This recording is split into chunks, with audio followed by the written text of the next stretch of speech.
9:30 on your Monday. Welcome back to The Big Picture. Joining us right now is the president of Wood Companies, Tyler Pugh. Thanks so much for coming in. Thank you for having me. So what we're talking about is, because it's Small Business Month, and Wood Companies is the largest business landlord of the Short North.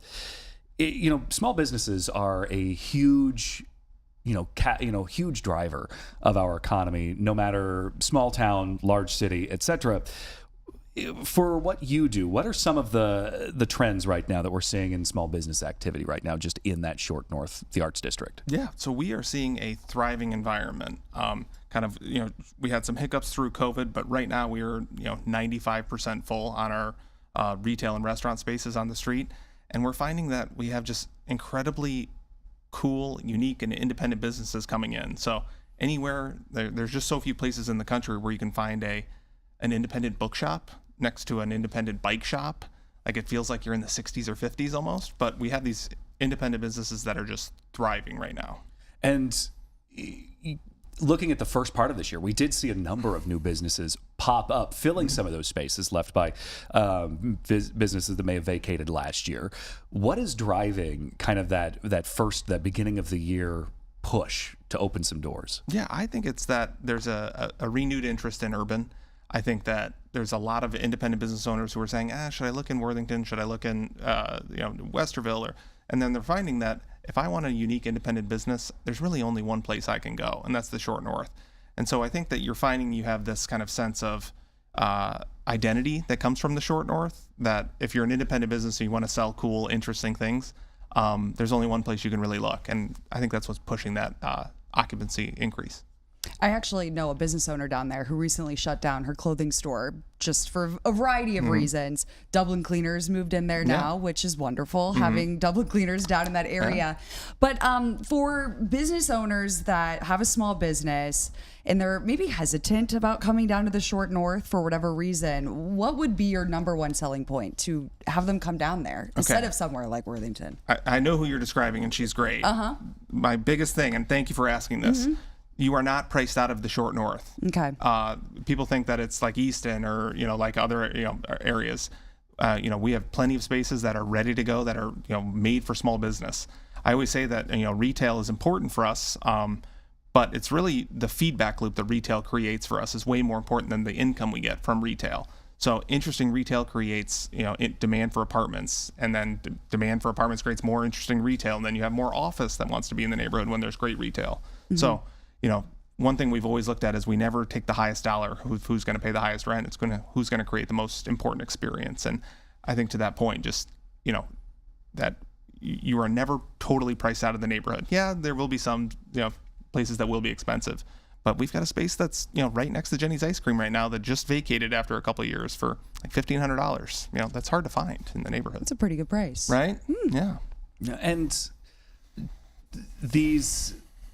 How do when Wood Companies looks at the spaces that are available, spaces that are created, what goes into making sure that there is that diverse mix of businesses that you see down there? I mean, obviously the Short North years ago, once it started turning over from what it was prior to the early 80s, was an arts district, and now we've kind of seen it evolve into almost like a third life of a different mix of restaurants, still some of those art spaces, but a variety of things. How do we look at making sure that there is a little bit for everybody? Yeah, so I think it's a case by case basis. Life would be a lot easier if we had a checklist, but you have to figure things out every time. So we're still committed to the arts. We're the largest landlord to the arts in the neighborhood, and we lease to them at highly subsidized rents to kind of foster that arts integration into life.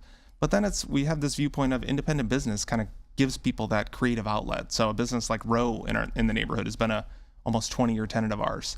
What she's doing is so unique and interesting and cool that we feel that is allows people to express themselves in the same way that an art gallery maybe once did. So it's like I said, I wish I had some unique experience that I could point to, but it's really a little bit of everything. So speaking of galleries and all that kind of good stuff, Gallery Hop is starting soon. The summertime is just so busy in the Short North. What are you most watching closely when it comes to all of this and spaces being available and bringing that new business in? Yeah, so I think what we're watching most closely is foot traffic. So we have a way to kind of count how many people are in the neighborhood, and I want to say this publicly, that March was the most visited month in the Short North on record.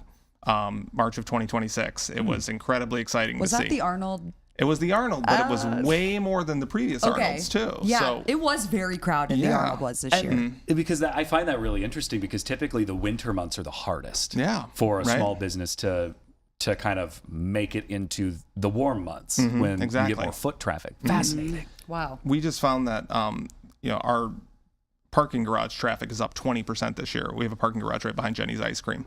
The amount of people that want to be in the neighborhood and want this urban lifestyle is really wonderful to see. So what we're looking at is a little bit of everything, but that foot traffic is just, I walk out on a Friday night after a long day at work and I just see all these people walking down the street and I'm like, okay, we can take a breath again.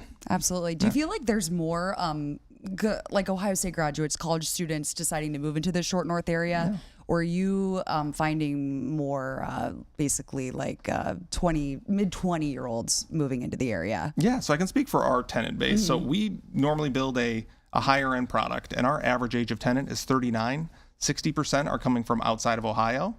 Incomes to match. So we're finding that the Short North is a more mature neighborhood than it once was. Kind of, it was only filled with 23-year-old Ohio State grads. And now we're finding it's this is where, kind of professionals want to live when they come to Columbus. So that sense of, I think that the Short North is so important for creating an identity of Columbus. I think about what Columbus would be without the Short North, a very different town with a different identity. So when companies are recruiting, where they take their employees is the Short North, and then where they want to live is the Short North. So it's a huge tool for recruitment of people. And so, to answer your question, I think that we're seeing less of the younger crowd and more of the sophisticated folks. And as we kind of talked about, is that the Short North is kind of going through another transformation of itself. Of what is what does it look like in the future, and how does it kind of change its personality over time? It's growing like the rest of the city. When it comes to established businesses down there, like the Pearl and Hubbard Grill, how do these changes kind of affect what they do and affect some of these long-term tenants? Yeah, so I think that what we're finding is a new driver for a lot of these businesses is that the convention center's growth in business from COVID kind of to where it is now. So there's a bunch of new hotels to support the convention center as well. So businesses like Hubbard Grill and the Pearl renew for 5 and 10 years. That's a big deal. That shows that there's a bunch of new people coming in, and the stalwarts, aren't looking to leave. They want to stay there. So what they're doing, though, is they're trying to support this kind of convention crowd that can, I say that the Short North's biggest advantage to it is its central location. There's nothing else that can come close to it. With the Ohio State, the convention center, the arena district, Goodale Park, and highway access is all right there. Is there any way Wood Companies is looking to expand properties in the Short North? Because I feel like it's kind of, just a little bit of high street. Yeah, so we're trying to do a couple different things. So we have several different sites in the neighborhood that we own now that we will develop into high-end, quality mixed-use developments. And we're always on the hunt for more right now, but I think the secret's out about the Short North. So we are looking to do a large project outside of the Short North as well that we're excited about. But just to answer your point earlier, people always say that the Short North changes, and I kind of lamented to this with our company's founder, who's since passed away, Sandy Wood, who founded the company in 1982. And I said, it feels like the Short North's changing. He goes, Tyler, it's changed every single year. I had people telling me in 1990 the Short North changed so much from what it was. So it's, there's not a static point to the Short North, but when you're kind of the hub and activity, it's kind of good to have people saying it's changing, because it shows a new growth and new vitality of new people coming in. Right. Absolutely. Yeah, you don't want stagnancy. Right? No. That's a fact. Yeah. Absolutely. Yeah. All right, Tyler, thanks so much for coming in. It was great talking with you.